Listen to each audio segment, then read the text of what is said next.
அனைவருக்கும் காலை வணக்கம். ஒரு அழகான விழா. ரொம்ப இங்கே வந்த பிற்பாடு ஒரு சின்ன மகிழ்ச்சி இருந்தது. நிறைய சினிமா ஃபங்க்ஷனில் வந்து பிரேம் சாரை பார்த்துட்டே இருப்போம். முதல் முறையாக சினிமாவில் வந்து இணைந்து ஒரு படத்தில் ஒரு தயாரிப்பாளராக இருப்பது பெரும் மகிழ்ச்சி. காரணம், நிறைய படத்துக்கு பின்னாடி நம்மளுக்கே தெரியாமல் எவ்வளவோ பேருடைய உழைப்புகள் இருக்குது.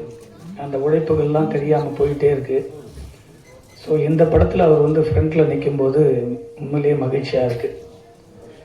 உங்களுக்கு மகிழ்ச்சி தெரிவிப்பது மட்டுமல்ல, இன்றைக்கி படம் எடுக்கிறதுக்கு தயாரிப்பாளர் எவ்வளோ பிரச்சனைகின்றதை ஒவ்வொரு வாரமும் நம்ம சந்திச்சிட்ருக்கோம். சினிமாவே யார் கையில் இருக்குன்னே தெரியல, அவ்வளவு பிரச்சனைகள் இருக்குது. படம் எடுக்கிறது கஷ்டம், படம் எடுத்துட்டு அதை ரிலீஸ் பண்ணுறது அதை விட கஷ்டம். அதை ரிலீஸ் பண்ண பிற்பாடு அதை வியாபார ரீதியாகவே அதை வெற்றி அடைவது அதை விட பெரிய கஷ்டங்கள் நாம் தொடர்ந்து சந்திச்சுக்கிட்டே இருக்கோம். அதையெல்லாம் மீறி இந்த படத்தினுடைய தயாரிப்பாளர் ஐயனார் அவர்கள் 2-3 ஃபங்க்ஷனில் அவர் பார்த்துருக்கேன். இந்த படத்தை அவர் எடுத்து திரையரங்கு கொண்டு வர அளவுக்கு அவர் வந்து தைரியமாக வந்து இந்த படத்துக்கு நிற்கிறாருன்னா, இப்படிப்பட்ட ஆட்கள் இருப்பதினால் மட்டுமே சினிமா நம்ம எல்லாரும் வாழ்ந்துக்கிட்டு இருக்கோம். இங்கே இருக்கிற அத்தனை பேரும் சினிமாவில் இருக்கிறதுக்கு காரணம் இப்படிப்பட்ட தயாரிப்பாளர்கள்லாம் புதுசாக வரதுனால்தான். பல லட்சம் தொழிலாளர்கள் மட்டுமல்ல, சினிமாவையே நம்பியிருக்கக்கூடிய எவ்வளோ ரசிகர்கள் இன்றைக்கி படங்கள் வந்து போயிட்டே இருக்குதுன்னா காரணங்கள்னால் இப்படிப்பட்ட தயாரிப்பாளர்கள்லாம் நம்பிக்கையோடு தைரியோடு வந்து படம் எடுப்பதற்கு அவங்களும் சப்போர்ட் இருப்பதனால்தான் இந்த சினிமா இப்பொழுதும் உயிரோடு இருந்து கொண்டிருக்கிறது. நம்மளும் உயிரோடு இருந்து கொண்டிருக்கிறோம். அதே போல் இந்த டைரக்டர் வந்து அவதார் பேரே வந்து டிஃப்ரெண்ட்டாக இருக்குது. நேற்று நைட்டு தான் ஃபோனில் பேசினார். முதல் படத்தினுடைய டைரக்டரையே ஒரு இயக்குனர் பாராட்டுறார் அப்படின்னு சொல்லும்போது, நம்ம இங்கே இருக்கிற எத்தனையோ பேர் நீங்கள் திடீர்னு கூட நாளைக்கு ப்ரொடியூசர் ஆகலாம். இதுதான் ஒரு விழாவினுடைய சிறப்பு. இப்படி இந்த வழி இப்படி சொல்கிற சொல் வழியாகவும் செவி வழியாக தான் ஒரு இயக்குநர்களுக்கு பட வாய்ப்புகள் தொடர்ந்து கிடைக்கும். அந்த படத்தினுடைய கதாநாயகனை 4 ஆண்டுகளுக்கு மேலாக இந்த படத்தை தொடர்ந்து சுமந்து கொண்டு எந்த தோல்வி இல்லாமல் ஒரு படத்தை எடுப்பது ரொம்ப ரொம்ப கஷ்டம் கிடையாது, ஈஸி. படம் எடுப்பது ரொம்ப ஈஸி, படத்தை வெளியே கொண்டு வரது ரொம்ப ஈஸி. அதை வியாபாரம் செய்வது மட்டும்தான் இங்கே கடினமாக இருக்கிறது. தெரிந்தவர்களுக்கு அது கடினமாக இருக்கிறது. காரணம், இந்த இயக்குனரை அன்பு தம்பி மகேந்திரன் அவர்கள் மனதார பாராட்டியிருக்கிறார். அவ்வளோ ஒரு இயக்குனர் இருந்தால் மட்டும்தான் அந்த படம் வந்து வெளியே வருங்க. ஒரு இயக்குனர் ஒரு தயாரிப்பாளரோடு இணைந்து இருந்தால் அது எவ்வளவு ஒரு சுமையாக இருந்தாலும் அந்த படம் ஈஸியாக வந்து திரையரங்குக்கு வரும், மக்கள்கிட்ட போய் சேரும். அது முதல் படைப்பிலேயே அவதார் அவர்கள் இந்த படத்தில் வந்து பேர் எடுத்திருக்குது. கண்டிப்பாக அவருக்கு வந்து ஒரு பெரிய நம்ம கைத்தட்டு கொடுக்கணும். ஏன்னா அவ்வளோ பெரிய உழைப்பு. நான் காலையில் வந்ததுலேருந்து பார்க்குறேன். அவர் எந்த ஒரு பந்தாலாம் இல்லை. ஃபஸ்ட்டு படம் பண்ணுற டைரக்டர்லாம் பார்த்தீங்கன்னா கதை சொல்லி ஆஃபீஸ் போட்டு விட்டுன்னு எவ்வளோ நடக்குதுன்றது பார்க்குறோம் கண்ணுக்கு முன்னாடி. அதையெல்லாம் கடந்து ஒரு சினிமா கலைஞனாக தொடர்ந்து அவருடைய பணிவை பார்த்து நான் உண்மையிலேயே தூரத்தில் இருந்து பார்த்துட்டே இருந்தேன். அவர் வாட்ச் பண்ணிக்கிட்டு இதை ஒரு அழகாக கொண்டு வந்து இன்றைக்கி படத்தை இசை விழாவுக்கு கொண்டு வந்துட்டார். அடுத்த ரிலீஸுக்கும் ஐயனார் சார் சொன்ன போல் ஈஸியாக அந்த படம் வெளியே வந்துடும். யாரும் வந்து வாங்கலையானாலும் சரி, பணம் இல்லைனாலும் சரி, அவர் கண்டிப்பாக அந்த படத்தை ரிலீஸ் பண்ணிவிடுவார். அவ்வளோ பெரிய ஒரு சினிமாவை நேசிக்கக்கூடிய கலைஞனாக அவரை பார்க்குற ஐயனார் அவர்களை. இன்னொரு விஷயத்தையும் இந்த மேடையில் சொல்ல ஆசைப்பட்றேன். இந்த ட்ரெய்லர் பார்த்தோம். உண்மையிலேயே வந்து இந்த படத்தினுடைய தம்பி மாஸ்டர் மகேந்திரன் வந்து நான் பல வருஷமாக பார்த்துட்ருக்கேன். எனக்கு ரொம்ப ரொம்ப ரொம்ப பிடிக்கும்.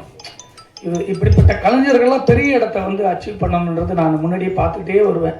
ஒரு நல்ல சந்தர்ப்பங்கள் வரும்போது அதை கொண்டு போய் அவரையும் சேர்க்கணும் அப்படின்றது பார்க்குறோம். இங்கே தொழில் ரீதியாக மட்டுமே சினிமா பார்க்கப்படுவதனால் நிறைய பாதிப்புகள் இருக்குது. அதையெல்லாம் கடந்து வந்திருக்கோம். இந்த படத்தில் ஒரு கேரக்டர் நடிச்சிருக்காருன்னு பார்த்து சொன்னாங்க வரும்போது. ஆனால் அவர் அந்த சாங்கில் வந்து அவ்வளோ அழகாக அந்த பர்ஃபார்மன்ஸ், அந்த டான்ஸ்லாம் பார்த்தேன். ஏதோ நடிக்க தெரியாது, சும்மா ஏதோ பணம் கொடுத்துருக்காரு, நடிக்க வச்சுருப்பாங்கன்னு பார்த்தேன். ரொம்ப அழகாக அதில் நடிச்சிருக்காரு. நீங்கள் சினிமாவில் போடுற முதலீடு உங்களுடைய நடிப்பு இதுதாங்க. இங்கே பல கோடி விட்டு தான் ஒரு இடத்த அச்சீவ்மெண்ட் பண்ண முடியும். எவ்வளோ பெரிய ஆளாக இருந்தாலும், அது தயாரிப்பாளராக இருந்தாலும் சரி, நடிகர்களாக இருந்தாலும் சரி, பெரிய இயக்குநர்களும் தான் நினச்ச கதையை எடுக்கணும்னா அவங்களும் உள்ளே வந்து போட்டால் தான் ஒரே இடத்துல வெற்றி கிடைக்காது. பல இடங்களை கடந்து வந்தால் தான் அந்த வெற்றியை நம்ம அடைய முடியும். இந்த படத்தில் கண்டிப்பாக ஒரு நடிகனாக நீங்கள் கவனம் செலுத்துனீங்கன்னா கண்டிப்பாக உங்களுக்கு ஒரு நல்ல லைஃப் இருக்குது, நடிப்புக்கான லைஃப் இருக்குது. இந்த தம்பியுடைய உழைப்பு பார்த்தீங்கன்னா, அந்த பாட்டில் எடுத்து அடிக்கிறதுக்கு நம்ம ஒரு 4 நாள் ஷூட்டிங் எடுக்கணுங்க, நடிக்க முடியாது, வரமாட்டாங்க. ஆனால் அதெல்லாம் வந்து அந்த ஷாட்டில் தம்பி பார்க்கும்போது உண்மையில் லைவாக பண்ணியிருக்காப்புல. உண்மையிலேயே கண்டிப்பாக உனக்கான இடம் கண்டிப்பாக வரும் தம்பி. அதில் எந்த மாற்றம் கருத்து, யாருமே யாரையும் தடுக்க முடியாது. சினிமா பொறுத்த வரைக்கும் ஒரே நைட்டு தான், வானத்திலேருந்து கொட்டுற மழை போல தான். அது யாரு மழைனாலும் சில்லும் கொட்டலாம், அது ஐஸ்மையா கொட்டினா கூட கொட்டலாம். அதுபோல் உனக்கான இடம் கண்டிப்பாக தமிழ் சினிமாவில் இருக்குது. பல இதில் பார்க்கும்போதெல்லாம் நான் ரொம்ப நாளுக்கு முன்னாடி சந்தித்த நண்பர்கள் தான் பார்க்குறேன். மாஸ்டர் சொல்ல தேவையில்லை, பாலகுமரன் அவர்கள் ஒரு அழகான சாங்கு எடுக்கணும்னா அவர் போல் ஷார்ட் கம்போஸ் பார்க்க முடியாது. என்னுடைய முதல் படத்திலேயே எனக்கு பிடிச்ச போல் 2 சாங் எடுத்து கொடுத்தாரு. அப்படி ஒரு மாஸ்டர். அவர் பேசவே மாட்டார், ஆனால் அப்படிப்பட்ட ஒரு கலைஞன் அவர். இப்படியெல்லாம் இருக்கிறதுனால தான் சினிமாவில் அங்கங்கே அட்டி பூத்தாப்பில் ஒரு படங்களை நம்ம பார்க்குறோம். அதே போல் இந்த படத்தினுடைய கவிஞர் இருக்கார் கருணாநிதி அவர்கள். அவர்லாம் வந்து வரிகள் அப்படி எழுதுவார். கரெக்டான படங்கள், பெரிய படங்கள் அமையலை. அப்படிப்பட்ட ஒரு என்னது கடவுளை விட உயர்வாக சொல்லி ஒரு பாட்டு எழுதினார் என்னுடைய படத்தில் அம்மாவுக்காக. அப்படிப்பட்ட கவிஞர் அவர் கருணாநிதி அவர்கள். இந்த படத்தில் இது வெற்றி கூட்டணியில் அவங்களாம் இருக்கிறாங்க. அதே போல் ஒரு சாங் பாடியிருக்காங்க நமிதா அவர்கள். நானும் எதிர்ப்பா நடிச்சிருப்பாங்கன்னு பார்த்தேன், பாட்டு பாடியிருக்காங்க. மகிழ்ச்சியாக இருக்குது. இந்த படத்தினுடைய இசையே வந்து அச்சு அவர்கள். எனக்கு வந்து இந்த கஜானான்ற ஒரு படத்தில் தான் அவர் வந்து முதல் முறையாக பார்க்குறேன். அவருடைய ஒரு சாங் போட்டு கொடுத்தாரு. இந்த சாங் பார்த்தேன், எனக்கு ரொம்ப லிரிக் வீடியோவோட ஒரு சாங் அனுப்பிச்சி விட்டாங்க. அந்த சாங் பார்த்துட்டு ஒரு பெரிய இசையமைப்பாளராக வர வேண்டியவராச்சே, ஏன் அப்படியே பெரிய படங்கள்லாம் அந்த படத்தை பார்த்தோன்னே சொன்னேன், கண்டிப்பாக அந்த படம் பெரிய ஹிட் ஆகும் அப்படின்னு எதிர்பார்த்தோம். அந்த படத்தில் அவருடைய பாடல்கள், அந்த ஆர்ஆர்லாம் ரொம்ப அழகாக அந்த படத்தில் பண்ணியிருப்பார். அதே போல் இந்த சாங்லேயும் டைலர்லேயும் பார்க்கும்போது அவருடைய உழைப்பு மீண்டும் இருக்குது. அப்படிப்பட்ட ஒரு சிறந்த இசையமைப்பாளர் இந்த படத்துக்கு அமைச்சிருக்காரு. இதையெல்லாம் கடந்து ஒரு இயக்குனருக்குள்ள ஒரு அழகான, எவ்வளோ பெரிய கதைகள் செதுக்கினாலும் ஒரு வில்லன் தேவை. உன்னுடைய அன்பு நம்பர் ஜீவாவை, நான் ஜீவாவை வந்து எப்பவுமே காமெடியாக தான் பார்த்துட்டே இருப்பேன். இந்த படத்தில் பெரிய வில்லன் ஆகிட்டாவில், ஜீவாவை இனிமேல் பிடிக்கவே முடியாது. வாழ்த்துக்கள் ஜீவா. அதே போல் இந்த படத்தில் நடிச்சிருக்கிற டெக்னீஷியன், கேமராமேன் அனைவருக்கும் நன்றி சொல்லி, கரை நாளைக்கு வந்து கரைன்னு ஒரு படம் ஃபங்க்ஷன் இருக்குது. திடீர்னு இந்த படத்தினுடைய டைட்டில் கூட என்கிட்ட சொல்லலை, ரைட்டு. இதுதாங்க இங்கே வந்து எங்கே போர் உருவாகுது அப்படின்னு சொன்னால், நாட்டில் வறுமை கோட்டு கீழும் வறுமை கோட்டுக்கு மேலும் தான் போர் உருவாகிறது. ஒரு தயாரிப்பாளர், சிறுபட தயாரிப்பாளர்கள் மட்டும்தான் தமிழ் சினிமாவை சொந்த பணம் எடுத்துட்டு வந்து பல வீடுகளுக்கு படம் முடிஞ்சு நினைப்போம், முடியாது. அந்த டைமில் ஒரு வீடு விற்பாங்க. சரி, அதை முடிச்சுட்டு கடந்து வந்துடும் நினைக்கிறோம். சில டைரக்டரால் பட்ஜெட்டில் பண்ண முடியலன்னா வீட்டில் இருந்து அப்போ தான் ஒரு 50 பவுன் எடுத்து போய் பேங்க்கில் வைப்பாங்க. அதுக்கப்புறம் அதுவும் முடியாது, வேறு என்னடா பண்ணுறது, இன்னொரு 20 லட்சம் ரூபா இந்த படத்தை ரிலீஸ் பண்ணிடலாம், சின்ன படத்தை தேட்டர் கொண்டு வருவான்னு அப்போ தான் போய் முதல் முறையாக ஒரு கடன் வாங்குவாங்க. அந்த கடன் 20 லட்சம் ரூபாய்க்கு 40 லட்சம் ஆகும், 1 கோடி ஆகும். அதை அடைக்கிறத கூட அந்த படத்துலேருந்து வருமானம் வராது. அப்படி சிறு படங்களை நீ உட்கார்ந்துருக்க அத்தனை பேர் பிரஸ்காரர் இருக்காங்க. இவங்கெல்லாம் நம்மெல்லாம் இங்கே வாழறதுக்கு காரணமே இது போல் சிறு படங்கள் இருப்பதனால் மட்டுமே நம்ம வாழ்ந்துகிட்டு இருக்கோம். ஏன் இதை சொல்ல வந்தேன்னா, அந்த கரை டைட்டில், ஒரு படைப்பாளி எவ்வளோ அளவுக்கு அந்த கதையை நேசிக்கும் போது அந்த டைட்டிலை யோசித்து இந்த படத்துக்கு இந்த டைட்டில் தான் வரணும் அப்படின்னு யோசிச்சு தான் ஒரு இயக்குனர் இந்த டைட்டில் வச்சிருப்பார். ஒரு தயாரிப்பாளர் சங்கத்தில் பதிவு செய்யப்பட்ட டைட்டில், அதே பேர்ல இன்னொரு பேர் வருது, தனுஷ் நடிக்கிறார். நான் ரொம்ப பேசக்கூடாதுன்னு பார்க்கல அதை பத்தி, ஆனா இருந்தாலும் ஒரு சராசரி ஒரு தயாரிப்பாளராக நான் பேச வேண்டிய கடமையில் இங்க இருக்கேன். காரணம், ஒரு முற்போக்கு சிந்தையோடு தயாரிப்பாளர் சங்கம் என்பது தமிழ் சினிமாவில் ஒரு மாற்றத்தை உருவாக்கக்கூடிய ஒரு இடத்தில் இருப்பதுதான் ஒரு சங்கத்தினுடைய அழகு. அந்த சங்கத்தின் அழகை அப்படி அழகாக உருவாக்க வேண்டும், ஒரு தயாரிப்பாளர்களுக்கு பாதுகாப்பாக இருக்க வேண்டும் என்பதற்காக தான் ஒரு நிர்வாகிகளை கொண்டு வந்து நம்ம அமர வச்சு எல்லா தயாரிப்பாளர்களுக்கும் ஒரு பாதுகாப்பாக இருப்பாங்க. புதுசாக வர தயாரிப்பாளர் எதுக்கு மெம்பர் ஆகிறோம்? நான் படம் எடுக்கிறேன், எனக்கு எதனா பிரச்சனை வந்து நிற்பாங்க. நான் படம் எடுக்கிறேன், எனக்கு வழிகாட்டுவாங்க. இந்த படத்துக்கு தொழில் ரீதியாக பாதிப்புனா எங்களுக்கு வந்து முன்னாடி நிற்பாங்க. படம் ரிலீஸில் பிரச்சனை வந்து நிற்பாங்கன்றதுக்காக தான் ஒரு சங்கம். அந்த சங்கத்திற்கு நாம் இணைந்து அதில் உறுப்பினர் ஆகிறோம். ஒரு டைலர் சென்சார் பண்ணிட்டாங்க, படத்துக்கும் சென்சார் போயிடுச்சு. சென்சார் போர்டு 2 டைட்டில் எப்படி டைட்டில் கொடுப்பாங்க? ஒரு 5 ஆண்டுகள் முடிஞ்சா கூட நம்ம பைலா பிரகாரம் திரும்ப அந்த டைட்டில் வந்து வேற ஆள் யூஸ் பண்ணிக்கலாம். ஆனால் ஒரே டைம்ல 2 டைட்டில், ஒரு சராசரி ஒரு சாதாரண விஷயத்தை சரி செய்யக்கூடிய ஒரு தயாரிப்பாளர் சங்கம் இங்கதான் மேல் மக்கள் கீழ் மக்கள் என்ற போல பிரிவினை உருவாக்குறார்கள். தொடர்ந்து சொந்த பணம் போட்டு தயாரிக்கிற தயாரிப்பாளர்களுக்கு இங்கு பாதுகாப்பு இல்லை. ஒரு சங்கம் எப்படி பாதுகாப்பு இருக்கணும்னா, படம் எடுத்ததுல இருந்து படத்தை முடிச்சு வெளியே கொண்டு வர வரைக்கும் அந்த தயாரிப்பாளர்களுக்கு அரணாகவும் பாதுகாப்பாகவும் இருப்பதுதான் ஒரு தயாரிப்பாளர் சங்கத்துடைய கடமை. இந்த தயாரிப்பாளர் சங்கத்தின் மட்டும்தான் ஒட்டுமொத்தத்தின் சினிமாவையும் நம்ம வழி நடத்துறோம். அந்த சங்கமே ஒரு சாதாரண டைட்டில், இந்த டைட்டில் மட்டும் இல்ல, பல டைட்டில்கள் இதே பிரச்சனை வருது. எனக்கு ஷாக்கா இருந்தீங்க உட்காந்து கரை அப்படின்னு ஷாக் ஆயிடுச்சு. நாளைக்கு 31 படம் ரிலீஸ் ஆகுது. பாதிப்பு எங்க வருது? ஒரு தயாரிப்பாளர் சிறு படத்துக்கு எந்த படம் சோசியல் மீடியால தட்டினா எந்த படம் வரும்? நாளைக்கு படம் ரிலீஸ்க்கு அப்புறம் நீங்க சோசியல் மீடியால தட்டினீங்கன்னா திருமலை பேசியிருக்காரு டைரக்டர் அப்படின்னு போட்டீங்கன்னா தான் கரை வரும். நீங்க கரைன்னு போட்டீங்கன்னா தனுஷ் படத்துக்கு போயிடும் நேரா. இந்த படத்தினுடைய லிஸ்டே வராது யூடியூப்ல தட்டினா. ஆரி வந்திருக்காரு, இப்படி சிறு படத்தை ஊக்குவிச்சு வந்து இவர் பேர் போட்டாதான் அந்த படத்துக்கு வரும். நீங்க கரண் போட்டு எந்த படத்துக்கு வரும்? நேரம் தனுஷ் படத்துக்கு தான் படம். சோசியல் மீடியால உனக்கு 5 டேஸ்க்கு அப்புறம் செக் பண்ணி பாருங்க, நாளையில இருந்து. அப்போ ஒரு டைட்டில் வந்து ஒரு பாதுகாப்பு, ஒரு கதைக்கு எவ்வளவு முக்கியம்.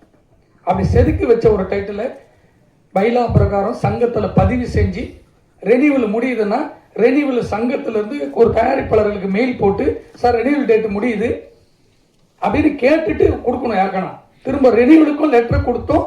இது வரைக்கும் அதை ரெனியூவல் பண்ண கொடுக்காம ஒரு சங்கம் இயங்கும்னா 22 பண்ண டைட்டில் முதல் முறையா தயாரிப்பாளர் சங்கத்தில் ஒரு புரட்சியை நான் பார்த்தது அன்பு நண்பர், என்னுடைய ஆர்வீர் நண்பர் விஷால் மூலம் தான் நான் புரட்சியை பார்த்தேன். ஒரே ஒரு தலைவரா பதவி ஏற்றுக்கின 10 நாள்ல எந்த சங்கமானாரு சினிமா வழி நடத்துறது இங்கதான் உட்கார்ந்து 6 மாசத்துல அவ்வளவு திட்டங்களை போட்டு யாருக்கிட்ட நம்ம பிச்சை எடுக்கக்கூடாது. படம் எடுக்கிற தயாரிப்பாளர்கள், படத்தை நம்பி நடிச்சிருக்க கலைஞர்களுக்கு அந்த படம் கிராண்டா வெளியே வரணும். கியூபுல போய் கண்டென்ட் கொடுத்துட்டு எங்க நிக்கிறோம்? அவங்களுக்காக 4 மணி நேரம் டைம் சொல்லுவாங்க ஒரு படத்தை பார்க்கறதுக்கு ஃபர்ஸ்ட் காப்பிக்கு. அவ்வளவுக்கு கொடுமைகளை சரி செஞ்சது விஷால் அவர்கள் மட்டுமே. அதன் பிறகு 5 ஆண்டுகள் ஒவ்வொரு தயாரிப்பாளர்கள் 200 கம்ப்ளைண்ட் இருக்கு தயாரிப்பாளர் சங்கத்தில். 10 வருஷம் தயாரிப்பாளர் சங்கத்தை மாற்ற முடியாதுன்றதுக்காக தான் இயக்குனர் சங்கத்திலிருந்து 10 ஆண்டுகளுக்கு மேலாக தொடர்ந்து பதவியில் இருந்து தவறு எங்க நடக்குதோ ஒரே நாள் அங்க மாற்றத்தை உருவாக்கணும். அதை கடந்து வந்து எங்கடா சரி செய்ய வேண்டிய இடம்னு பார்த்தா திரையரங்குக்கு போனா பிரச்சனை, கியூபுக்கு போனா பிரச்சனை, படம் மல்டிபிள் தியேட்டருக்கு போனா பிரச்சனை, எங்க போனாலும் பிரச்சனை. சரி செய்ய வேண்டிய இடம் தயாரிப்பாளர் சங்கம். அந்த சங்கமே 5 சங்கமா பிரிஞ்சு போச்சு. பிரிஞ்சு போனாலும் பரவாயில்ல, ஒரு தயாரிப்பாளர்கள் பிரச்சனை ஒன்னா நின்று குரல் கொடுத்து அந்த படத்துக்கு வந்து நிக்கணும்ல. சிறு படம் அட்லீஸ்ட் ஒரு 5 பேரும் ஒரு மாசம் தேர்தலுக்காக வீட்டை குடும்பத்தை உட்கார்ந்து ஓட்டு கேட்டீங்களா? எதுக்காக? இங்க தயாரிப்பாளர்களுக்கு 2 பேர் சங்கத்துல இருந்து ஒரு பொக்கை எடுத்துட்டு வந்து கொடுத்து ஒரு தயாரிப்பாளரை வாழ்த்தணும். அதுக்கு தான் ஒரு சங்கம். அதை கூட செய்யறதுக்கு முடியலன்னா எதுக்கு நீங்க எல்லாம் பதவியில் இருக்கீங்க? பதவி எதுக்காக? மன வருத்தம். ஒரு வாரத்துல இருந்து நம்ம ரொம்ப மன உளைச்சல் இருந்தோம். நாங்க சினிமாவை நம்பி மட்டுமே வாழ்ந்துட்டு இருக்கக்கூடிய ஒரு கலைஞர். எல்லாரும் போராளி உருவாக மாட்டான், 1000 பேர்ல ஒரு ஆள் தான் போராளி உருவாகுங்க. அப்படி தொடர்ந்து தொடர்ந்து சினிமாவை வழி நடத்த வேண்டும் என்று பல முறை போர்க்குணம் கொடுக்கிறோம். இன்னைக்கு தயாரிப்பாளர் சங்கத்தில் 100 ரூபாய் இல்லை, கோடி கோடியா ஐநார் சார் சொன்னார், சார் இப்போ கூட ஒரு படம் ஷூட்டிங் ஒரு 5 லட்சம். இப்படிப்பட்ட தயாரிப்பாளர்களை நீங்க பாதுகாத்து பாருங்க. 1000 தயாரிப்பாளர் சினிமாவுக்கு படம் எடுக்கிறதுக்கு வருவாங்க. அப்பதான் மகேந்திர போல, ஜீவா போல புது புது இயக்குனர்கள் உருவாக முடியும், நடிகர்கள் உருவாக முடியும். எப்படி வருவாங்க? இப்படி ஒரு பாதுகாப்பே இல்லைன்னா பயந்துட்டு தான் ஓடுவாங்க. அந்த 5 நாளுக்கு முன்னாடி ஒரு பேட்டி பார்க்குறேங்க. ஒரு கண்டென்ட் ஜனநாயகம் படத்துக்கு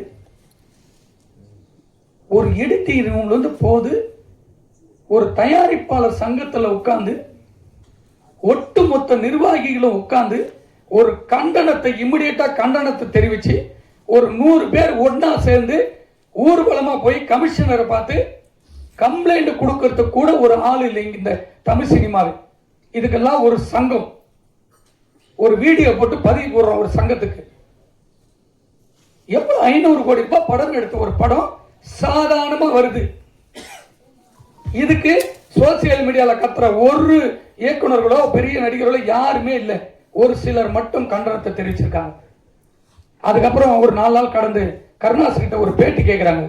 அவர் சொல்றாரு, சார் என் படம் கூட ரிலீஸ் ஆனா கண்டென்ட் வந்துருது. இவரெல்லாம் நடிகர் சங்கத்தில் பதவியில் உட்காந்து ஒரு ஒரு பொறுப்புள்ள ஒரு பேச்சா அது. மனம் அவ்வளவு வருத்தம் இருந்துங்க. ஒரு நடிகர் சங்கத்தில் பொருட்கள் ஒரு படம் ரிலீஸ் ஆயிருக்கு சார், எல்லா படம் வருது, எல்லா படம் வந்தது, என் படத்துக்கு மட்டும் தான் கமிஷனரை 3 டைம் பார்த்தோம். இன்னைக்கு வரைக்கும் கோர்ட்ல கேஸ் நடத்துறேன். படம் ரிலீஸ் ஆகிற அன்னைக்கு நைட் அடுத்த நாள் மொத்த படமும் ரிலீஸ் ஆகுது. எத்தனை தயாரிப்பாளர் எத்தனை சங்கம் வந்து பாதுகாப்புக்கு நின்று சொல்லுங்க பார்க்கலாம்.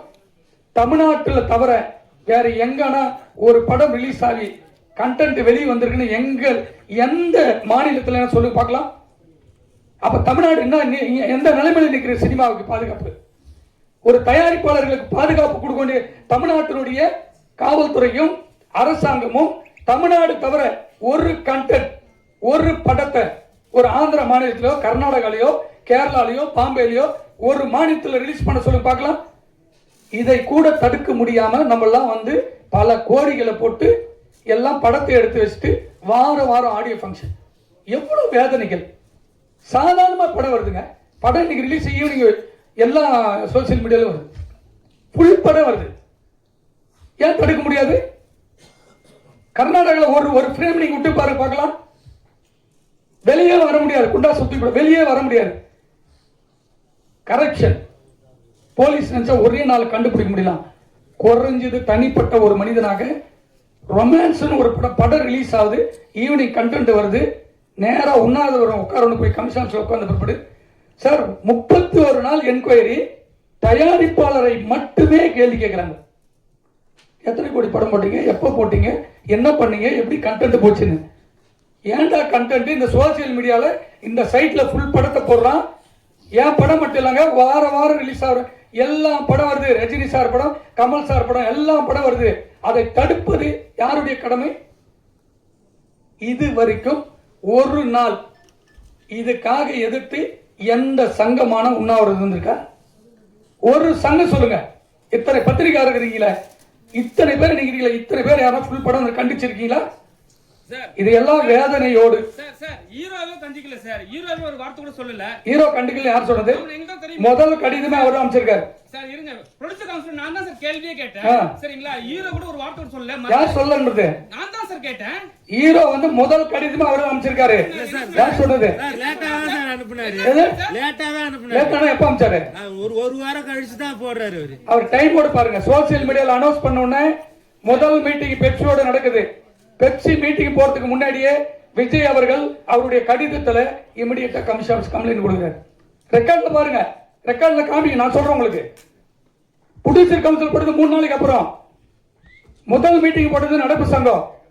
உடனடியா சோசியல் மீடியால சோசியல் மீடியால நீங்க கேட்டது வரவேற்கும் பிரதர்.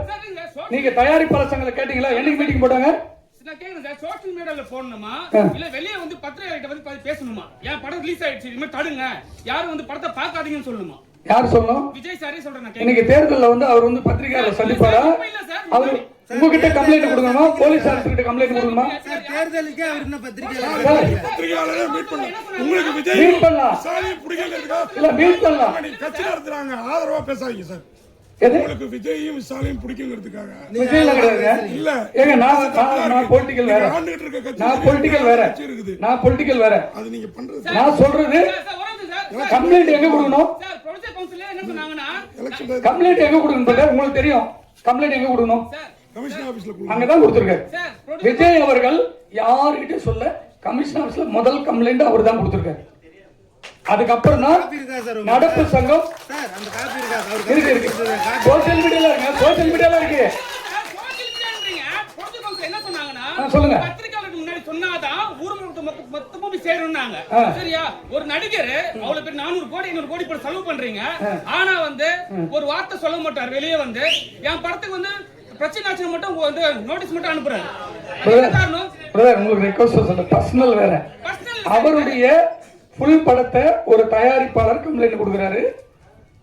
நடிகர் முதல்லயே கம்ப்ளைண்ட் போட்டு இந்த படம் லீக் அவுட் ஆயிடுன்னு கமிஷன் ஆஃபீஸர் கொடுக்குறாரு. தயாரிப்பாளர்கள் கொடுக்குறாங்க. இதை நாம் ஒட்டுமொத்த இண்டஸ்ட்ரி சேர்ந்து தான். நான் தான் சொல்றேன், பிரஸ் எங்க இருக்கு? தனியாவா இருக்கு? சினிமா குடும்பம் தானே. நாம் ஒன்னா சேர்ந்து இது கண்டனம் தெரிவிச்சிருக்கணும். நம்ம தெரிவிக்கல, நம்ம மேல தப்பு இருக்குல்ல. விஜய் விட்டுருங்க. அவங்க என்ன சொன்னாங்கன்னா டெய்லி ரிலீஸ் ஆகிற படம் அவங்க என்ன சொன்னாங்கன்னா எல்லாரும் கூட்டா சேர்ந்து ஒரு வாக்கிங் பண்ண போறோம் அப்படின்னு சொன்னாங்க. நான் கண்ணனை வந்து ஸ்ட்ரைக் பண்ணுங்கன்னு சொன்னேன். அவங்க வாக்கிங் சரி. சொன்னாங்க. நன்றி பிரதர். இது ஆடியோ ஃபங்க்ஷனு. இது ஏன்னா நியூஸ் வந்துச்சு, பரவாயில்ல. அதை மீறி இந்த சினிமா பாதுகாக்க வேண்டும். இப்படி ஐயனார் சார் போல பாதுகாப்பு நம்மளுக்கு தேவை. சினிமா அப்பதான் நம்ம வந்து எல்லாருமே வாழ முடியும். ஒவ்வொரு கண்டென்ட் வேற எந்த மாநிலத்திலும் வரல. உங்களுக்கு தெரியாதே கிடையாது நியூஸ். அது ஏன் நம்ம இன்னைக்கு வரைக்கும் தடுக்கல? தடுப்பதற்கு நாம் அனைவரும் சேர்ந்து ஒரு பெரிய முயற்சி எடுக்க வேண்டும் என்று இங்க இருக்கிற எல்லாருக்கும் நன்றி சொல்ல கடமைப்பட்டிருக்கேன். நன்றி, வணக்கம்.